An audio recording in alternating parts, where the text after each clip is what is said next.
Olá, professores, tudo bem com vocês? Estamos dando início à nossa sequência de atividades da formação de etapa 1, a sequência de atividades 6. Mas antes, faria aqui uma audiodescrição. Eu sou uma mulher branca, de cabelos loiros até a altura dos ombros, olhos claros, e estou vestindo uma blusa de lã na cor preta. Gostaria também de apresentar aqui o nosso intérprete de Libras, o Gerry, que estará aqui conosco, né, para que vocês possam acessar. Eu sempre acho e fico muito feliz em poder fazer esta formação. Eu sou Márcia de Matos Sanches, eu sou formada em letras, pedagogia, especialista em língua portuguesa, assim como tenho mestrado também na área da educação. Já estou aqui atualmente como coordenadora da formação de professores do Aprender Sempre, tá bom? Peço licença aqui para compartilhar com vocês as nossas telas, para que possamos, assim, dar continuidade ao nosso trabalho, tá bom? Então, vamos lá. Pensando, então, aqui no componente curricular de língua portuguesa, anos finais do ensino fundamental, a sequência de atividades 6, volume 2, etapa parte 1. Quais são, então, os nossos objetivos? Vamos, então, agora verificar. É sempre o momento em que todo professor faz ao iniciar as suas aulas, né? Então, o objetivo primeiro é refletir sobre acepções teóricas relativas a produções textuais a partir das dimensões e das etapas de escrita com foco em gêneros textuais. Depois, nós vamos analisar a atividade de escrita da sequência de atividades 6 do volume 2, do Aprender Sempre, a partir das habilidades essenciais e os objetivos do conhecimento. Mas, no final, nós vamos rememorar as metodologias ativas para a ampliação das práticas da escrita da sequência de atividades aqui abordada, bem como direcionar os gêneros textuais a serem discutidos nas pílulas do conhecimento do Aprender Sempre. Vale destacar, professores, que assim que encerrar essa formação de etapa, parte 1, que vocês também assistam às pílulas do conhecimento. É muito importante, tá bom? Estamos, então, aqui dando início ao nosso primeiro momento, como já falamos, aí tendo aí uma abordagem, né, teórica, de uma forma bem sintetizada, né, sobre o que são dimensões da escrita, e aí vamos aqui falar um pouco sobre isso, né? Primeiro, nós temos aqui uma abordagem sobre o compromisso que o Currículo Paulista nos traz sobre a educação integral. Neste esquema que vocês estão vendo aqui nessa imagem, nós temos ao centro a educação integral, temos aqui também a ideia do currículo paulista, juntamente com o Aprender Sempre, né, sempre propiciando ao professor algumas, né, possibilidades de planejamento na ATPC, e os estudantes sempre como o nosso foco, como o objeto de estudo, quando eles também devem ser protagonistas de suas próprias práticas em sala de aula. Então, pensando ainda aí no currículo paulista, o foco no desenvolvimento dos estudos nas dimensões intelectual, física, socioemocional e cultural, bem como o aprimoramento das competências de habilidades essenciais para a atuação na sociedade contemporânea, com enfrentamento de grandes cenários complexos, multifacetados e incertos que nós todos vivemos no mundo atual. Aí temos também a ideia da participação dos estudantes, né, em práticas sociais, garantida pelo letramento e multiletramento, que propicia o acesso às produções textuais com linguagens verbais, não verbais, multimodais e multissemióticas também. Pensamos também que os estudantes podem ir além dos conhecimentos, das habilidades, atitudes e valores, destacando sempre o aprender a fazer e a conviver, ou seja, enfrentar as adversidades. Quando estão diante de um gênero textual, eles precisam saber a razão daquele estudo, tendo aí em vista aquilo que eles vão aplicar na vida prática deles. Aprender a ser, então, com autonomia e gerenciamento no sentido da aprendizagem, e aprender a aprender dando aí continuidade aos seus estudos. Então, vale a pena destacar, né, quanto mais nós propiciarmos aí gêneros textuais e os estudos, pensando nos elementos linguísticos e composicionais, poderão, né, fazer com que os estudantes compreendam o valor desses textos na vida prática deles, tá? Então, vamos pensar aí nessa ideia do letramento, pensando na concepção social da escrita, tendo aí o letramento como multiletramento, né, porque vai além só do letramento, né, é a participação dos estudantes nas práticas sociais por meio da leitura e da escrita. Pensando nessa concepção de leitura e de escrita, que é o foco dessa formação, as práticas excursivas, por meio de múltiplas funções pertencentes à realidade cotidiana, como já disse, devem ser o tempo todo aplicadas em sala de aula, mas sempre dando sentido na contextualização, no valor desse gênero para a sua atitude diante da sociedade, né? As situações comunicativas são muitas, tanto no campo da oralidade quanto da escrita. Essas atividades com o uso da escrita, que nós também chamamos de letramento, estão vinculadas à vida social, envolvendo o trabalho cooperativo e coletivo, né? Então, vamos ver agora, professores, como se dá a aprendizagem da produção escrita, claro que só tendo aí um enfoque, né, bem sucinto, que a aprendizagem da produção textual ela é fundamental para o ensino da língua materna desde os primórdios do surgimento da escrita, por ser uma necessidade humana. Assim, o saber escrever propicia aos estudantes o desenvolvimento progressivo em todos os níveis de escolaridade, de modo a aprender a produzir uma variedade de textos, né, tendo aí por base as convenções linguísticas e semióticas, dando condições para a integração nos campos sociais e da vida pública. Vale destacar, então, a relevância de se considerar também os aspectos relativos à afetividade, aos conhecimentos cognitivos e sociais, é o que nós vamos ver agora a seguir, tá bom? Nós temos aí nessa visão das dimensões da escrita, alguns teóricos afirmam, né, que os principais elementos que compõem o saber escrever estão relacionados a basicamente três fenômenos. O fenômeno psicológico, onde se ativam os conhecimentos cognitivos, bem como o afetivo, as relações, por exemplo, do ato da escrita, da identificação com o autor do texto, ou na sua própria produção, seja de uma obra literária, como um poema. Veja o quanto da afetividade está envolvida, cartas de amizade, de amor, né?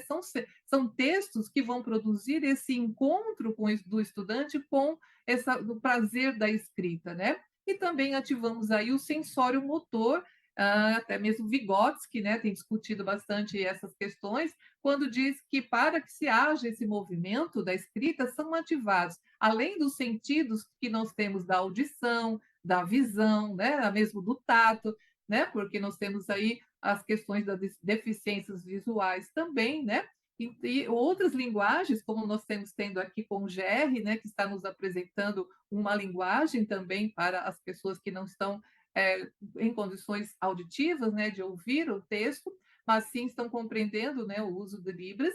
Então, ativamos tanto ao escrever como digitar o sensório motor.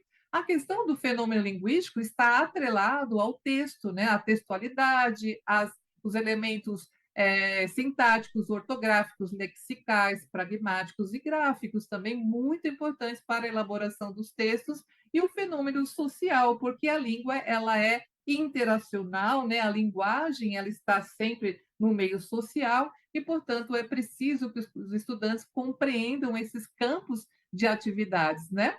Culturais, sociais também. Então, é relevante, professores. E, para isso, vamos pensar um pouquinho nas principais etapas da produção textual. Então, nós temos aqui, segundo os autores Dawes, Cagnon e De Candio, né, que está aqui nas nossas referências, a produção textual tem como foco a situação comunicativa, em primeiro lugar. Então, quando o estudante está diante de um texto, é preciso que ele compreenda a origem do texto, onde a fonte do texto, onde esse texto foi veiculado, né? Quem é esse autor? É preciso então contextualizar aí de maneira a mostrar essa situação comunicativa. Num segundo momento, é preciso, então, elaborar e selecionar conteúdos temáticos, porque todo texto, qualquer que seja, tem um tema. Então, é importante discutir com os estudantes quais são os temas que envolvem os gêneros textuais. E como escrever sem planejar? É possível fazer um bom texto sem planejamento? Obviamente que não, né? Então, o planejamento ele também tem que ser discutido juntamente, além do professor já preparar em seu planejamento na TPC, né? A organização dos gêneros que ele vai aplicar em sala de aula, mas é bom também discutir com os estudantes o que eles sabem, né? O que eles precisam saber, e aí sim desafiá-los a escrever o seu próprio texto. No item 4, a textualização está muito vinculada aos elementos, como nós já falamos anteriormente, né, os elementos linguísticos, gramaticais, notacionais, né, que compõem aí os recursos que a língua tem no momento da escrita, que se difere da questão da fala, da oralidade. A não ser que eu transcreva ou que eu faça por escrito, né, textos orais. Mas enquanto está-se na fala, é diferente do texto escrito. É importante também que eles compreendam isso, por isso as entrevistas, né, são gêneros textuais muito usados para que eles compreendam contação de causos, como vai ser falado aqui, né, também.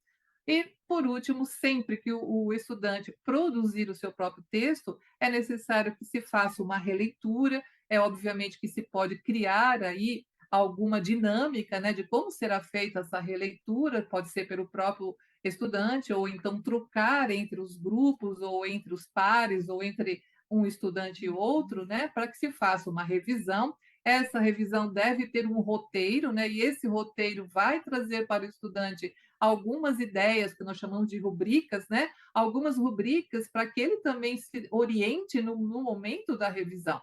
Aí sim procede-se à reescrita e depois a socialização.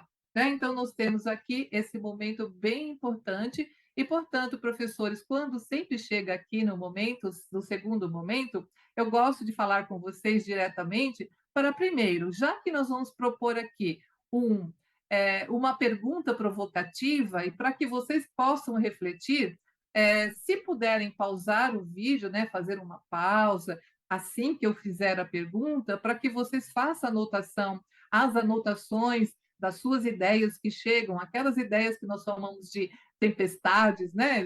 Podemos aí colocar o brainstorming nos nossos diários de bordo, por exemplo. Eu tenho recebido aqui algumas informações dos meus formadores de que muitos de vocês, professores, fazem essas anotações e depois discutem lá na TPC. Então, vamos novamente aqui retomando, né, a nossa tela, para que vocês possam, professores, aí pensar nessa pergunta. O conhecimento das dimensões da escrita e das respectivas etapas que nós acabamos de falar, de produção textual, contribuem para a proficiência escritora? É nesse momento, né, professores, que se vocês quiserem e puderem fazer essa pausa e aí refletir sobre o que foi dito até o momento. Mas, como eu tenho que dar uma resposta, porque o tempo aqui é curto, eu preciso correr, então vamos lá ao nosso questionamento a seguir, tá bom? Então vamos lá. Claro que nós vamos trazer aqui alguns aspectos teóricos, né, de todos esses autores que estão aqui citados, né, para que se fale, que se pense que o conhecimento das dimensões da escrita e das respectivas etapas de textuais contribuem para desenvolver o saber escrever, pois implica em uma transformação de conhecimentos e da capacidade de linguagem dos estudantes. Pensem, ele já vem com alguns conhecimentos prévios acerca de todos os gêneros que ele já teve contato, mas eles precisam ter aí um aprofundamento para que se possa, então, ampliar os conhecimentos já internalizados neles. Assim, a análise dos componentes da escrita auxilia-nos, a nós, professores, né, ou os estudantes, desculpa, a enfrentar os obstáculos em relação à escrita, de modo a construir outros sistemas escritores por meio de variadas práticas sociais. Bom, professores, então agora nós vamos aqui fazer um breve estudo, né, sobre as habilidades e os objetos de conhecimento, de maneira que nós possamos aí fazer aí um estudo do aprender sempre, de uma aula, para depois propor algumas metodologias ativas também. Para o sexto ano, o respeitar os turnos de fala na participação em conversações e discussões ou atividades coletivas nos levam aí ao objeto conversação espontânea. Tem tudo a ver, não é mesmo? Então, para essa análise da atividade 2 da aula 1 do sexto ano, nós pensamos assim: planejamento reverso. Sempre faz o que os estudantes precisam alcançar. Os nossos objetivos dizem que é produzir textos orais como contação de histórias para participar de interações verbais, contando e ouvindo histórias em sala de aula. Bom, as etapas da dimensão da escrita e o fenômeno psicológico, cognitivo, afetivo, socioacessório, sensório, motor, como a audição, porque eles vão ouvir, né, um vídeo que é do José Alaércio Zamuner, que aí chama-se Uma Caçada de Tatu. E aí eles vão fazendo anotações do que eles ouviram, né, para depois aí contar para os estudantes de uma formação de grupos, né, onde eles podem o que entenderam. Então, para essa aula, os estudantes tiveram de pesquisar, juntamente com os familiares, isso é importante, é bacana, uma história popular, que muitas vezes tem um avô, uma mãe ou um tio, que são contadores de histórias também, né? Então é importante que eles tragam também essa cultura da sua própria casa. Se não houver, de certa forma, o professor tem esse papel, né, de levar alguns causos e ali fazer contação para os estudantes. É muito importante também que essa aula seja bem assim tratada em sala de aula.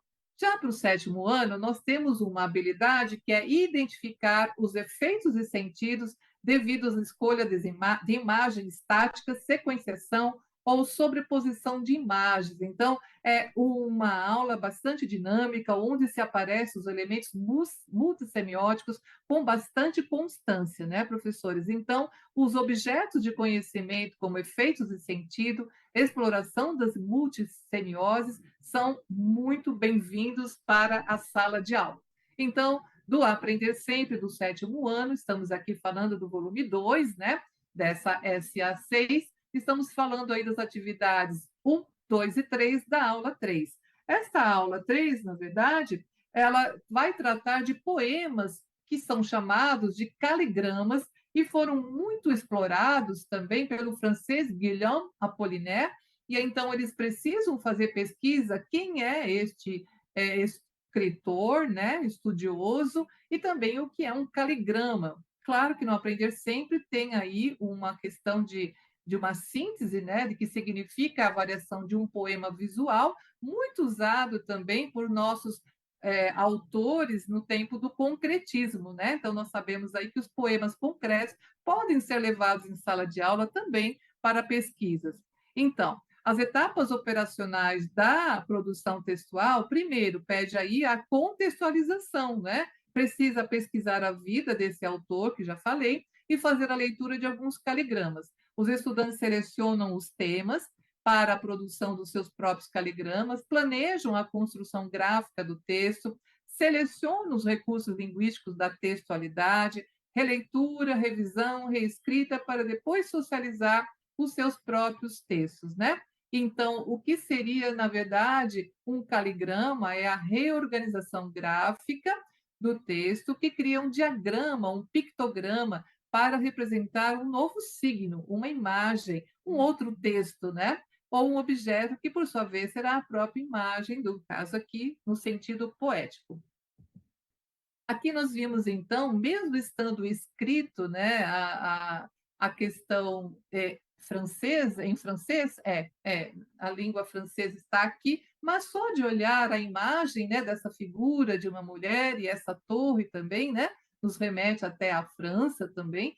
Sobre os caligramas, houve alguns questionamentos. Apesar de os textos estarem escritos na língua francesa, quais imagens você reconheceu nos poemas, né? Então, os estudantes ali vão oralizando aquilo que eles estão vendo.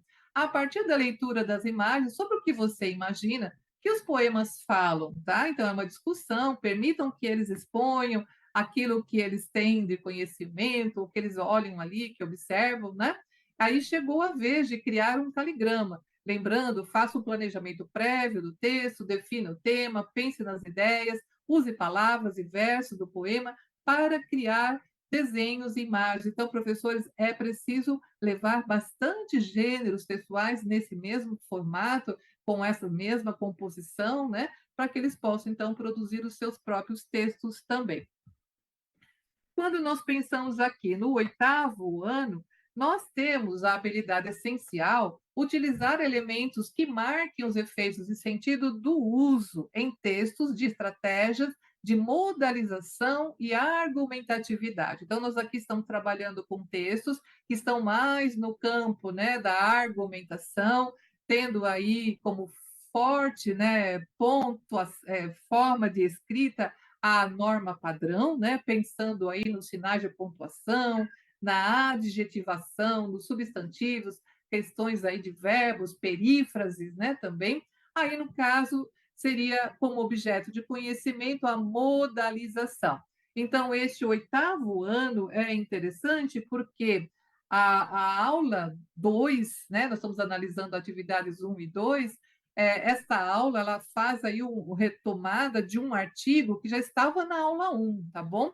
Que é Vamos modalizar, para potencializar o uso de mecanismos textuais que provocam efeitos e sentidos e preparam o estudante para a produção de um artigo de opinião ao final das 8 aulas dessa sequência de atividades.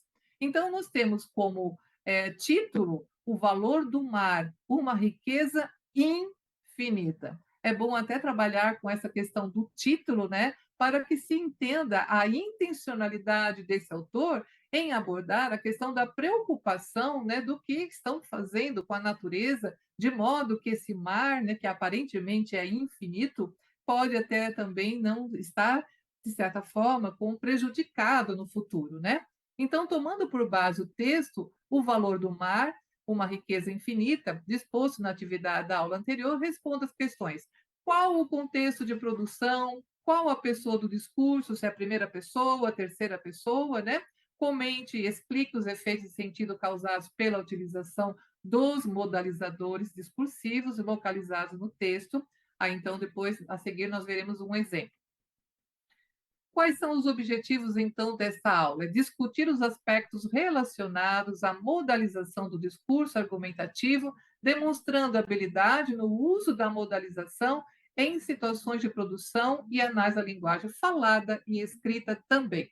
Aqui, então, nós temos mais um exemplo, né, onde se vai reescrever os fragmentos do texto, acrescentando os modalizadores e anotando outras possibilidades com base nas respostas atribuídas pelos colegas. Para tanto, é retomada aí as informações, né, que tem lá embaixo, no próprio material do Aprender Sempre, que ler para conhecer. Aí seria viver é uma dádiva, mas do ponto de vista ecológico e sociológico, viver tem um custo. Além da divisão dos recursos vivos e não vivos, eles também são classificados em renováveis e não renováveis. Quanto à recreação e ao turismo, o ambiente marinho proporciona oportunidades de relaxamento, esporte e diversão. São temas sugeridos para que os estudantes produzam seus próprios textos, mas pensando também em modalizadores discursivos, onde se tem a opinião, acredita-se que, né, segundo fulano de tal, vamos dando a opinião e a intenção, as ideias e ponto de vista de outros autores também, assim como o deles estudantes também. A modalização epistêmica, que expressa a avaliação sobre o valor de verdade, né? Então, assim, é crível, é verdadeiro, é fato, né? São expressões que vão trazer aí a ideia de verdade. A modalização deôntica, que refere-se ao princípio da obrigação, da permissão, muito atribuído em leis e decretos, né? Então, ordena, impõe, né, algumas situações, e a modalização afetiva, onde a gente tem, assim, a ideia da tristeza, infelizmente, ou então alegremente, quando se está bem, né? Amorosamente, são palavras e certas expressões, né, que podem expressar aí a modalização muito usada em cartas, né, pessoais, ou hoje, muitas vezes também na própria WhatsApp, né, nas mensagens rápidas, aquelas que expressam carinho, saudade, também, né? Para no caso do nono ano, nós temos aí a habilidade que é fazer uso consciente e reflexivo da norma padrão em situações de fala e de escrita em texto de diferentes gêneros, levando em consideração o contexto, a situação de produção e as características do gênero. Quando se fala em oralidade, no caso, usando a norma padrão, existem situações específicas, como, por exemplo, uma entrevista de emprego, como um seminário, né, um debate, que seja regrado, que esteja no contexto da escolaridade, né? Então, temos aí como objeto de conhecimento a variação linguística, muito própria também para que se compreenda que a norma padrão também se constitui em uma das variantes da língua portuguesa, tá bom? Então, nesta aula, nós temos, nesse caso, né, na aula, nós estamos vendo aqui as atividades 1 e 2 da aula 1. Essa aula 1 ela é de extrema importância para a produção de uma entrevista que será tratada nas aulas 7 e 8 também dessa mesma sequência, pois refere-se ao estudo da variação linguística, tendo em vista que esse gênero textual, dependendo do contexto, da intencionalidade dos entrevistadores e dos entrevistados, a oralidade pode estar vinculada tanto à formalidade quanto à informalidade. Então, vejam, nessa aula, nós temos como objetivo reconhecer a variação linguística quanto à compreensão dos valores socialmente atribuídos a ela. E como já disse, esta aula vai potencializar a produção de uma entrevista que vai ser feita pelos estudantes lá no final desse conjunto de 8 aulas.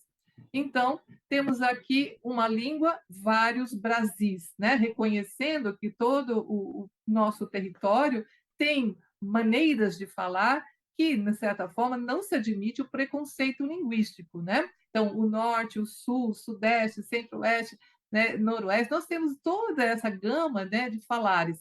Então, de acordo com o que foi apresentado, por que é possível que todos os brasileiros, independentemente de onde vivam, conseguem se entender? Como foi dito no material, embora falemos a mesma língua, ela apresenta diferenças. Como surgiram essas diferenças? Então, são todos os textos que devem ser estudados, né? E aí também, com tantas diferenças, com a língua portuguesa se mantém a mesma, permitindo que todos os brasileiros se entendam. Então, os estudantes devem refletir acerca das variantes linguísticas e das escolhas de usos formais ou informais, de acordo com esse gênero textual que vai ser estudado. Para isso, eles discutem sobre temáticas de diferentes textos, como bilhete, conto popular, quadrinho, artigo de jornal, destacando-se aí as diferenças linguísticas relacionadas às variedades de situações de uso. Bom, professores, então, no segundo momento, né, nós temos essa atividade que se propõe também, aí nós temos o bilhete, nós temos o texto Jeca Tatu, que tem essa linguagem própria daquele é, padrão caipira, né, como se fala, o soldado e o diabo, que tem uma linguagem também de acordo com o seu contexto, do tempo que ele foi escrito, né, são textos bem importantes para que sejam analisados pelo estudante, que eles reconheçam. Por isso que a contextualização ela é fundamental para cada um desses textos e para que se compreenda o momento histórico, social dessa produção textual, desses textos, né, quando eles foram escritos, tá bom?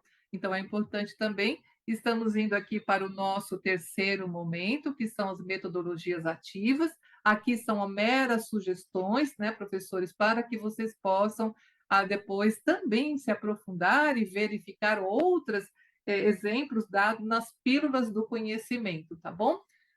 O que seria, então, a metodologia ativa, bem rapidamente, ela está na questão do processo de ensino-aprendizagem, né? Não existe um modelo específico, eficaz e único, mas existem várias metodologias que podem ser usadas e pesquisadas pelos professores e sempre ouvindo os seus pares, né? No sentido de compreender que se deu certo para alguns, quem sabe poderá dar certo também na minha sala de aula. É tudo que tem que ser discutido com vocês, professores, no momento do planejamento na TPC. Então, independentemente dessa metodologia, o que se tem que ter em mente é que os estudantes precisam ter voz e vez também nessas formações.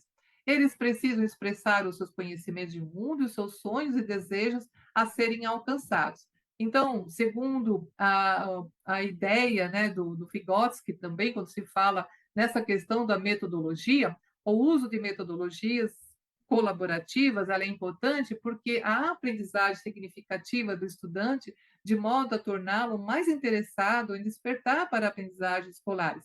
Então, as metodologias ativas, colaborativas e cooperativas, quando são integradas na sala de aula, permite compreender a construção do conhecimento e desenvolver importantes competências, né? Então, nós temos a ideia da zona de desenvolvimento real, é quando o estudante está mais na sua parte individual, construindo os seus saberes e seus conhecimentos, para depois, quando se fala na questão da zona de desenvolvimento, né? É potencial, é quando realmente a solução do problema ela é dada muitas vezes pela ajuda, pela coletividade, pela troca de experiências de cada um, né? Então, isso é importante também ter em mente quando se pensa em metodologias ativas, e muitas vezes não é necessário ter a internet, né? Elas podem ser feitas também em materiais impressos e escritos também pelos estudantes. Então, a proposta nossa, já que era a contação de causos, né, o que se espera que esses estudantes alcancem é que eles tenham como ler em voz alta, né, os textos literários, e para isso o storytelling é uma proposta de metodologia, porque, segundo aí a língua inglesa, né, story é storytelling é contar, ou seja, é a arte de contar histórias. Há muitas possibilidades de que esses estudantes criem essas contações de histórias e possam também disseminar para outros, pode ser até para os anos iniciais, por exemplo, se houver, ou então um grupo de crianças que estão lá na escola, que possam ser convidadas, e esses estudantes serem aí protagonistas, né? Então as ideias são bastante intensas, que dependem aí, claro, de toda uma organização e planejamento para que isso ocorra. A Bassi e Moran, José Moran, dizem que a aprendizagem ativa ela aumenta a capacidade cognitiva dos estudantes, né? No caso aí, pensando nas diferentes tarefas, operações mentais, sugestões que eles dão também, né? E esses objetivos de modo a adaptar a situações desafiadoras. Então, é preciso organizar, né, para selecionando os causos, né, ou contos populares, planejando os critérios para a produção e retextualização de gêneros também, definindo o público-alvo e a forma de socializar essas produções. Para o sétimo ano, foi dado aí a questão do poetando com palavras, pensando, no caso, de também ampliar os conhecimentos, o que se espera? Que os estudantes sejam capazes de criar poemas visuais, explorando essas relações entre imagem e texto verbal, dispondo aí das palavras, né, de modo que eles possam formar aí uma imagem, e para essa produção de poemas, podem ser chamados também de caligramas, né, juntar essas palavras também de forma a organizar em duplas ou trios, selecionando o tema, dando exemplo, felicidade, amor, medo, e aí fazer uma proposta de um poema com essas temáticas, tá? As palavras são escritas, podem ser embaralhadas e colocadas em um envelope para que cada um escolha o tema. Se não for, ou então escolha livre de cada grupo. Os grupos terão cerca de 30 minutos para montar esse poema e depois também socializar, né? Eles vão colocar, pode ser em post-its ou em palavras e grudadas ali em folha sulfite para ser aí colocadas na socialização desses trabalhos. Tá? No oitavo ano, pensamos na rotação por estações, pensando aí na atividade que é desenvolver artigos de opinião, então textos argumentativos, como cartas de reclamação, né? Então, numa estação, os estudantes elaboram cartas de reclamação. Na estação 2, vão assistir a um filme, um exemplo dado aqui de um vídeo do Centro de Mídias, que está aqui indicativo, onde vocês podem chegar até lá, né?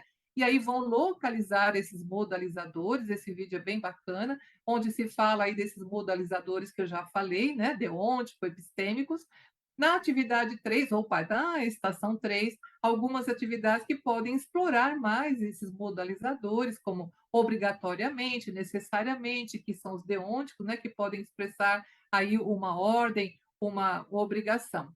Na estação 4, eles podem produzir cartas, né, entre amigos que contenham aí a questão da afetividade, né, com reações emotivas, como sinceramente, infelizmente, e por aí vai, tá? Então, são sugestões do oitavo ano. Aqui tem todo, então, uma orientação que vocês podem depois pausar o vídeo para pensar aqui como organizar bem essa rotação por estações, pensando na modalização também, tá bom? Aqui nós temos para o nono ano, já que também estão indo para o ensino médio, né? Também agora pensando, quem sabe aí, num momento de entrevistas para emprego. Aí o que se espera é que eles planejam e produzam as entrevistas. Nesse momento, podemos dar aí uma metodologia baseada em problema. Vamos lançar um problema para os estudantes. Você decidiu trabalhar como vendedor em uma loja de produtos esportivos e foi selecionado para uma entrevista de emprego. Qual variante linguística você usará? Bom, ele vai pensar: produtos esportivos, eu posso falar gíria, trocar aqui umas ideias, né? Porque são jovens que vão frequentar, a maioria será jovem, né? Que irão frequentar essa loja. Mas no momento da entrevista, será que o uso de gírias é importante, é relevante? Ou eu tenho que pensar em outras formas de falar? Né? Então, tudo que está aqui, nós estamos até propondo uma dramatização para que os estudantes possam criar cenas, né, de entrevistador e entrevistados, de como eles poderiam falar, a postura, questões que podem ser trabalhadas também, não só no campo da escrita, mas também nessa questão que potencializa muito, né, da dramatização, do uso corporal, da fala também, de forma que se possa, então, criar uma expectativa em relação às entrevistas. O professor é o grande, né, mediador para que esse trabalho possa acontecer. A abrir, então, uma roda de conversa para discutir sobre os assuntos sobre os usos adequados ou não em relação ao contexto de uma entrevista para a seleção de vendedores de produtos esportivos, por exemplo. Isso é só um exemplo, professores. Vocês podem adequar da maneira que vocês quiserem, tá bom? Então, vamos aqui pensando, né? O que será que nós vamos apresentar nas nossas pílulas do conhecimento? Sabemos que a parte 1 é essa que estamos falando agora, e nesse momento nós temos a seguir as nossas pílulas, né? Do sexto, sétimo, oitavo e nono anos. Na próxima semana, vocês terão a parte 2, que é uma retomada, mais uma sugestão ou um aprofundamento daquilo que foi discutido também aqui nessa etapa 1, tá bom? É um aprofundamento. Professores, aqui para que vocês possam acessar, vocês já conhecem, muitos de vocês já conhecem o caminho, tem o link, tem o QR Code, tem essa tela que faz um certo movimento, mas podemos ter professores novos chegando na rede estadual de São Paulo, né? Que eles podem, então, acessar as formações de etapa e as pílulas referentes aí no caso do nosso anos de atuação, tá bom? Então, professores, o que nós vamos propor, né, para as pílulas do conhecimento, é essa ideia do seminário a partir da temática Causos Brasileiros, pensando, então, no livro digital. No caso do sétimo ano, o cartaz para anunciar a venda de um produto, aí já muda um pouquinho, né? Estamos falando aí já de uma sala de aula invertida, porque os estudantes precisam pesquisar bastante. O editorial, um artigo de opinião com foco nos temas sobre o aquecimento global, pode ser outro tema, obviamente, pensando aí no fishbowl, que é uma proposta dada aí pelo oitavo ano, é preciso ir lá para verificar como é. E no nono ano, nós temos também mais uma proposta de entrevista digital de emprego, tá bom? Então, professores, aqui estão as nossas sugestões para as pílulas do conhecimento, e vamos então pensando aqui nos desdobramentos da ATPC, sugerimos aí alguns procedimentos para a elaboração de um plano de ação e intervenção, de modo a potencializar essas habilidades e sequência de atividades aqui estudadas, analisarem a sequência, né, da SA6, do aprender sempre, pensando nas habilidades essenciais a serem desenvolvidas, os objetos de conhecimento, bem como os objetivos a serem ensinados, as atividades propostas no aprender sempre dessa SA, as sugestões de práticas de escrita a partir da construção de sentidos entre os gêneros textuais por meio atividades da SA6, do Aprender Sempre, e do uso das metodologias ativas. Pensando também no segundo momento de identificar as razões do que de os estudantes ainda não terem alcançado os resultados desejados, sempre pensando quais são as possíveis causas e dificuldades em relação a essas dimensões de escrita das etapas operacionais da produção textual, de modo que esses estudantes realizem quando vão desenvolver um texto. As razões que levam à falta de compreensão e de interpretação dos elementos composicionais, dos recursos linguísticos, precisam ser colocados também, tanto relativo aos modalizadores ou a outros elementos que estamos aqui de produção de poemas, que podem ser também colocados ali como preocupação no plano de planejamento da TPC. A necessidade de se potencializar ações pedagógicas, né, que permitam a construção de sentidos de variados gêneros sexuais, sempre consolidando aí as habilidades essenciais e também relativa aos respectivos anos finais do ensino fundamental. Por último, vamos construir, então, um plano de ação capaz de proporcionar o desenvolvimento das habilidades essenciais da sequência 6 do volume 2, tendo por base essas sugestões que foram aqui apresentadas e viabilizar a possibilidade de fazer em sala de aula ou não, mas sempre precisa ter aí a colocação de quais metodologias serão usadas para se potencializar os gêneros a serem tratados. Então, definir parâmetros que sirvam de referência para o processo avaliativo também. A questão das rubricas, de como vocês vão avaliar e também fazer roteiros juntamente com os estudantes para a questão da autoavaliação também. Né, professor? Então, vamos sistematizando o nosso encontro, nós refletimos sobre acepções teóricas, né, sobre os gêneros textuais, analisamos atividades de escrita da sequência da atividade 6, pensando aí a partir das habilidades essenciais e dos objetos de conhecimento, rememoramos as metodologias ativas que podem ser aplicadas em sala de aula também, pensando aí também em potencializar as pílulas do conhecimento, tá bom? Aqui conte para nós, professores, o que acharam dessa formação. Temos aqui também o QR Code, o link. É sempre importante a sua participação para que possamos aperfeiçoar as nossas futuras ações, né? Podemos deixar aqui também as nossas referências e vou aqui já me despedindo de vocês, agradecendo a todos pela atenção, a equipe pedagógica, a equipe que faz toda essa parte técnica de forma que chegue até vocês, ao nosso querido Gerry, que trabalhou arduamente por esses 40 e poucos minutos, né? Aqui também, fazendo uma grande extensão para que todos possam, né, de certa forma, obter mais subsídios para uma produção melhor, de um planejamento bem consciente de que os nossos estudantes, eles são as nossas pedras preciosas, que precisam ser lapidadas, né? E, portanto, a lapidação vem por meio do conhecimento e das práticas em sala de aula. Até um próximo encontro e até mais. Obrigada.